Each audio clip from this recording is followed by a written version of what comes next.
back to the channel. It has been a while since I uploaded a video. In fact, I think it was the Christmas episode, which would have been late December, and somehow it is now the 1st of March 2020, so I don't know where that time's gone. I've had a fairly busy winter period, but it has absolutely flown by, and we're somehow into March, so I will update you a little bit on what's been going on throughout the video. But to begin with, welcome back, and welcome to a sunny day. So end of February, and is it 1st of March? Oh, it's the 2nd of March anyway. Well, 2nd of March has been an absolutely lovely day, and it's been a good drying day as well, which is what we need at this point. Some of the crops are starting to look a little bit hungry and want a bit of nitrogen to get them going. This time last year I was definitely putting fertiliser on the 21st of February because I have one of those yearly update things, and this year we have put absolutely zero on.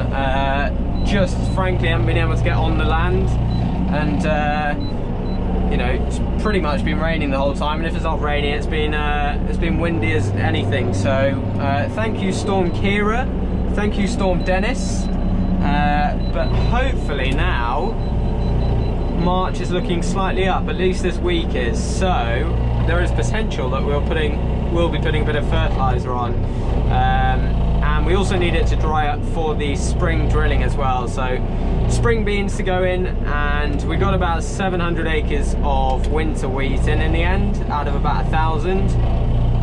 One field looks like it's probably not going to make it, but the rest seem to be okay, but again could do with some nitrogen. So that is basically where we're at. A couple of fields that we're going to go into winter barley, and a few other wet fields are going to be left fallow now, just not financially viable or not really worth doing it. So leave them, get an early entry for rape and for wheat. Potentially probably put a cover crop in there, but otherwise it is hopefully back to normal springtime, as normal as a springtime will get now. But yeah, anyway, today, Monday afternoon now, I've been moving a bit of fertiliser around just to get it into the different farms where they're needed, because as and when it does dry up, it's so handy having the fertiliser around the blocks of land, so you're not having to travel as far to fill up. So even a 5-minute tractor journey in the 5-minute tractor journey in the tractor, bringing a load of fertiliser will make a big difference when we're actually fertiliser spreading. So I can usually get in 4 or 5 bags. Depending how it travels, I might put a bit more on, or how far I'm going, etc. But it makes a massive difference to have it where you need it. So last year I had Matt Coates helping me move this around at this time last year, or just a bit earlier. He has now gone back to Harper Adams. He finished his placement with us last October. I think if you've watched some of the potato videos, you'd have, I think I mentioned it anyway. So yeah, basically when I've been doing other stuff, it hasn't been getting done, but I'm trying to sneak in loads every now and then to make sure I keep on top of it and have everything where I need it. So there's another load of single top done and put in the right place. But yeah, I will catch you later on in the week to see and update you on what is going on. Will we be able to get onto the fields? Who knows? Join us in the rest of the video to find out what goes on. Nice to be back as well, and thanks for bearing with me as well. There we go. Right, see you in the next bit. Hello everyone, it is now the 25th of March, so we've moved on a fair bit from that first part of the video, lugging the fertiliser. We're now on our second pass on the oilseed rape in a field called Track Field, which you might recognise because I did the oilseed rape drilling video in this field. and it was the last field to go in. I think it would have been around about the 6th or 7th of September 2019, and it's not the furthest behind in terms of growth stages. We've got a few which didn't have poultry litter underneath them because of basically they were quite near the poultry site, but yeah, this was the last field that was drilled, and some of the stuff that was drilled first, and there's also a hybrid variety, is absolutely flown on, but this stuff's picked up the nitrogen that we put on about, when did I put it on? Week and a half, 2 weeks ago, something like that.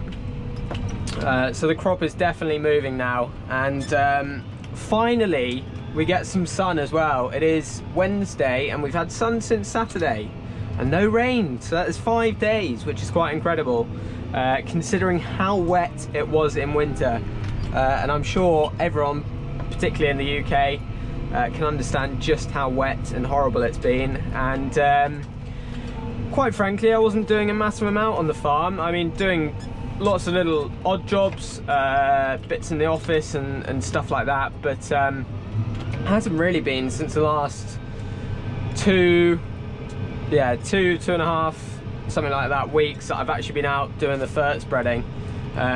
Everything, all the wheat, we haven't got any barley this year, we didn't manage to plant any winter barley, but all the oilseed rape and all the wheat has had at least one pass on it now, and going back over on the second pass on the rape now, so that is sort of where we're at.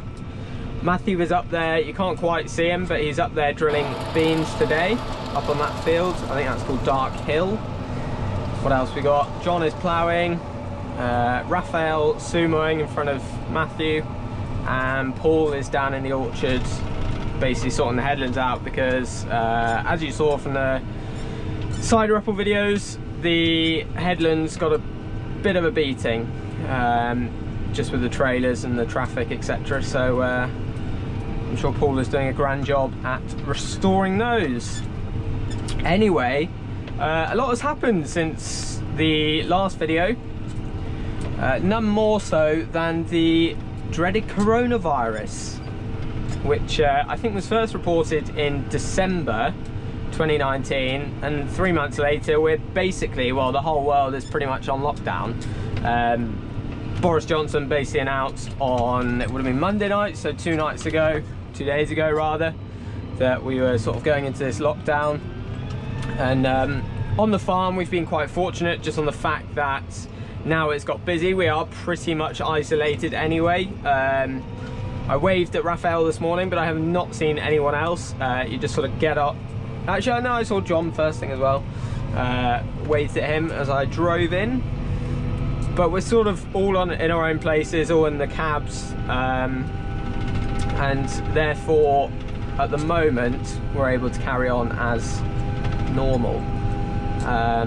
But I know for a lot of people, it has very much interrupted their lives. I mean, of course, now you're only supposed to go out to get food and literally like essentials, work from home if you possibly can, and do 1 exercise a day. So I know other countries have got stricter measures, but obviously McDonald's is completely shut, Nando's is completely shut, Costa, KFC,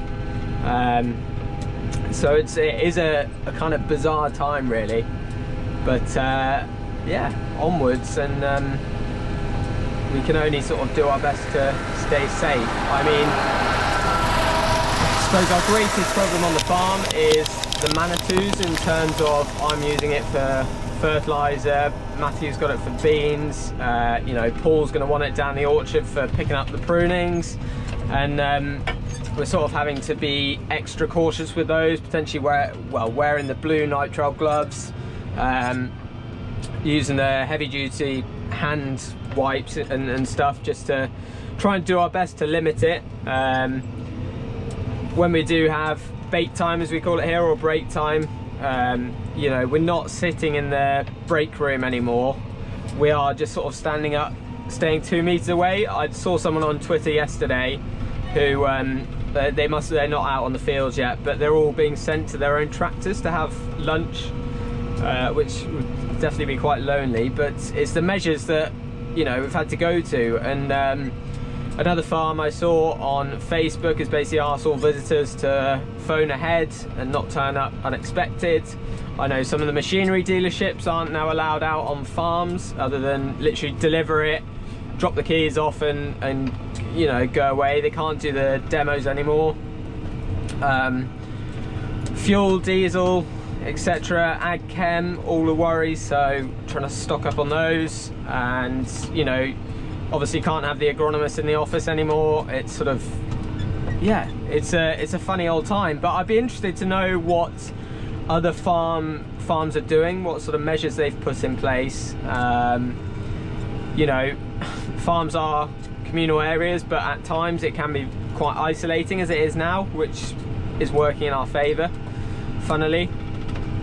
But yeah, it's a massive talking point. So I hope everyone is following advice and doing their best to stay safe out there and also keep everyone else safe, and trying your best to sort of carry on as you can.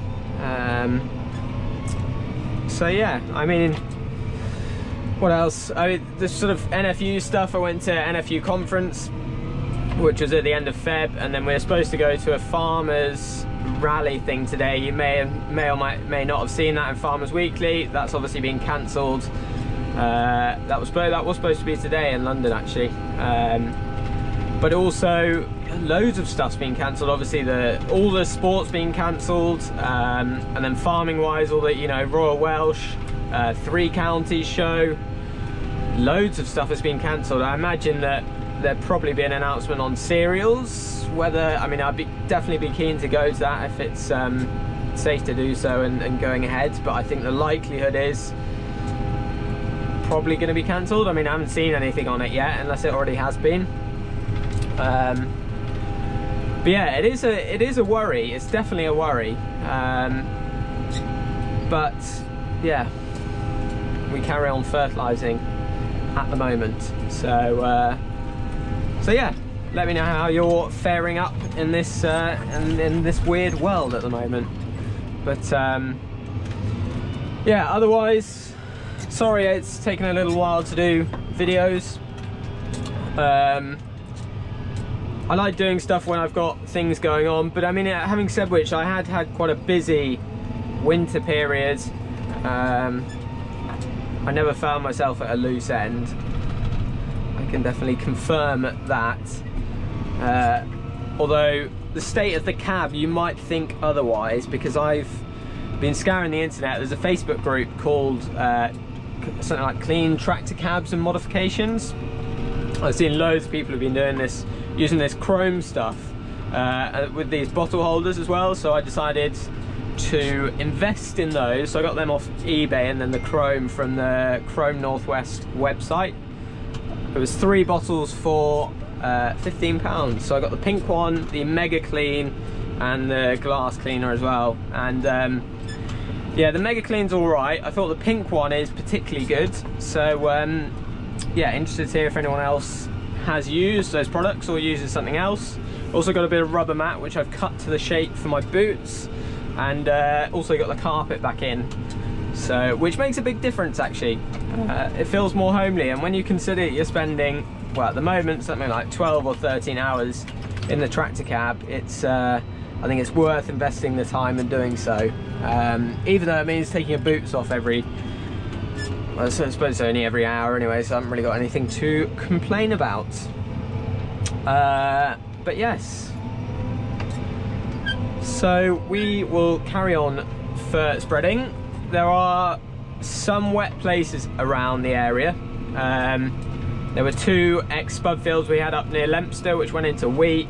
Had to leave a lot of the headland drilling because it was so bloody wet. Had the drainage boys in there, and they've done a bloody good job actually at getting the water away, and they actually went very well. I left them as long as I possibly could to get on, but I finally got on them. There was about 3 fields where I had a bit of a squeaky bum moment.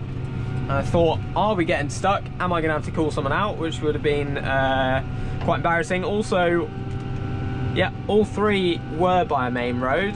So thankfully I didn't. I mean, I've left a little bit of a rut, but generally, as you can see here, it's not too bad.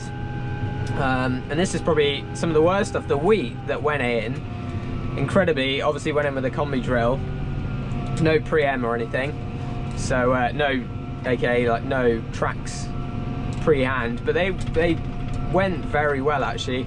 There are obviously wet spots around, but generally I've left way less of a mark than I have here, so some of these are probably from the winter as well. But yeah, we'll carry on sort of flicking between the oilseed rape and the wheat at the moment, just because the farm up near Leominster had wheat going with the Vadestad, so that's really kicked on, whereas some of the stuff here is a little bit more backwards. Equally, this rape is a lot further back than the stuff on the 3 contract farms. So just trying to, and also they're also picking the drier fields is what I've been doing, but now I've travelled everything, I feel a little bit more confident with things. So that will end this part of the video, and yeah, we will carry on fert spreading oilseed rape today and probably on wheat tomorrow, or bloody can't even remember the date, potentially Friday. So good to be back. Let me know in the comments your thoughts on coronavirus, what you're doing on farm, and also if you use some cleaning products or what you do to keep the cab clean. That's what I'm interested in. And I hope this is all right, because the GoPro app on my phone is not working, so I can't see. Hopefully I got it tilted right so you can see out and it's not staring at the ceiling or at the bloody console. Also, I've said bloody a lot, but there we go. Might see you in another bit of this video. If not, see you next week.